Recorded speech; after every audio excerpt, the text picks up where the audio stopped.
ఇప్పుడు ఎవరు బినామీ ఎవరి దగ్గరనో తెలంగాణ ప్రజలకు తెలుసు. కాళేశ్వరం ప్రాజెక్టు మీద సిబిఐ విచారణకు మీరు సిద్ధమా? ఫస్ట్ దాని మీద స్పష్టం చేయాలి. మేము అది ఒకటే, కేసీఆర్ బినామీ అయితే సిబిఐ విచారణ మేమెందుకు అడతాం? ఇప్పుడు గతంలో కాంగ్రెస్ పార్టీ ఏం చేసింది? సిబిఐ విచారణ జరపాలని చెప్పి లేఖలు రాసింది. అప్పుడు భయపడ్డటువంటి బీఆర్ఎస్ పార్టీ ప్రభుత్వం సిబిఐ వ్యతిరేకంగా ఏ విధంగా తీర్మానం చేసిందో ఏ విధంగా చేసిందో తెలుసు మనకు. మరి కాంగ్రెస్ పార్టీ ప్రభుత్వం ఇలా రాష్ట్రంలో ఉంది కాబట్టి సిబిఐ విచారణ కోరడం తప్పేముంది వాళ్ళకు? ఇవాళనైనా చీఫ్ జస్టిస్ లేఖ రాశారు, మేడిగడ్డ బ్యారేజ్ మీద మాత్రమే విచారణ జరపాలని చెప్పి. మరి 1,00,000 కోట్లు కాళేశ్వరం ప్రాజెక్టు మీద కేసీఆర్ కుటుంబం దుబ్బిందని చెప్పి కాంగ్రెస్ పార్టీ గతంలో ఆరోపణ చేసింది వాస్తవము.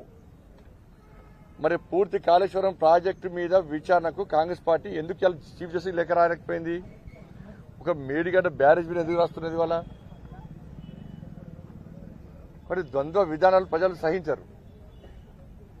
మరి బీఆర్ఎస్ పార్టీ అవినీతి మీద కాంగ్రెస్ పార్టీ కొట్లాడితే సర్వనాశనం చేసిన పార్టీ బీఆర్ఎస్ పార్టీ. తెలంగాణ ప్రజల బతుకులు నాశనం చేసిన పార్టీ బీఆర్ఎస్ పార్టీ. తెలంగాణ ప్రజల చేతికి చిప్పనిచ్చిన పార్టీ బీఆర్ఎస్ పార్టీ. కాబట్టి అటువంటి బీఆర్ఎస్ పార్టీ అవినీతిని సహించలేకనే, ఆ కుటుంబ పాలన అరాచకాన్ని సహించలేకనే మీకు అధికారం ఇచ్చారు. మీరు కూడా అదే అహంకారంతో అదే ధోరణితో ముందు పోతే ప్రజలు చీత్కరించుకుంటారు. ఇలా అవినీతి విషయం, బీఆర్ఎస్ పార్టీ అవినీతి విషయంలో, విచారణ విషయంలో మీకు సహకరించడానికి భారతీయ జనతా పార్టీ సిద్ధంగా ఉంది. కేంద్ర ప్రభుత్వం అవినీతికి వ్యతిరేకంగా విచారణ జరపడానికి మేము సిద్ధంగా ఉన్నాం. మేము కాబట్టి మేము కలిసి బీఆర్ఎస్ పార్టీ అవినీతి విచారణ జరపాలి. రాష్ట్రంలో మీరున్నారు, కేంద్రంలో మేమున్నాం. మనకు కలిసి బీఆర్ఎస్ పార్టీ అవినీతిని సమాజాన్ని చూపెట్టే ప్రయత్నం చేయాలి.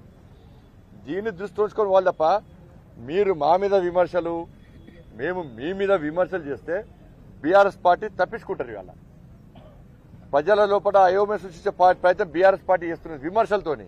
దాన్ని కాంగ్రెస్ పార్టీ నాయకులు గుర్తించలేకపోతున్నారు. మరి బీఆర్ఎస్ పార్టీకి సపోర్ట్ గా మాట్లాడుతున్నారు వీళ్ళు. బీఆర్ఎస్ పార్టీ అవినీతి మీద ప్రజల దృష్టి మళ్లించేందుకు మాట్లాడుతున్నారు, అర్థమైతలేదు. కాంగ్రెస్ పార్టీ ఒక లైన్ లో పనిచేస్తలేదు. ఇలా 10 మంది నాయకులు అయిపోయినది అలా.